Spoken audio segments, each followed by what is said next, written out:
Professor Yamada Mitsuru from Waseda University and Mr. Iwa Kitahara, former ambassador and honorary consul general of Timor Leste, met to discuss the progress of the Japan Study Center at UNTL, which currently serves 46 students.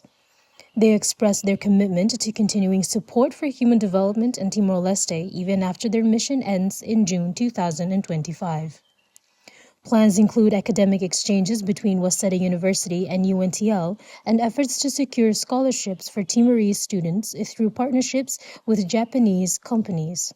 E a minha discussão ainda hoje é objetivo maka how agradecer a minha tulung durante a minha facilita embaixada e não é mos e plano a força litan e preparação dia litan babe e tem recursos humanos também pode prepara dia pode bela mai aprender no serviço e a Japão. Mr. Kitahara also announced that he is working to connect Timorese youth with opportunities to study and work in Japan through the Technical Intern Training Program.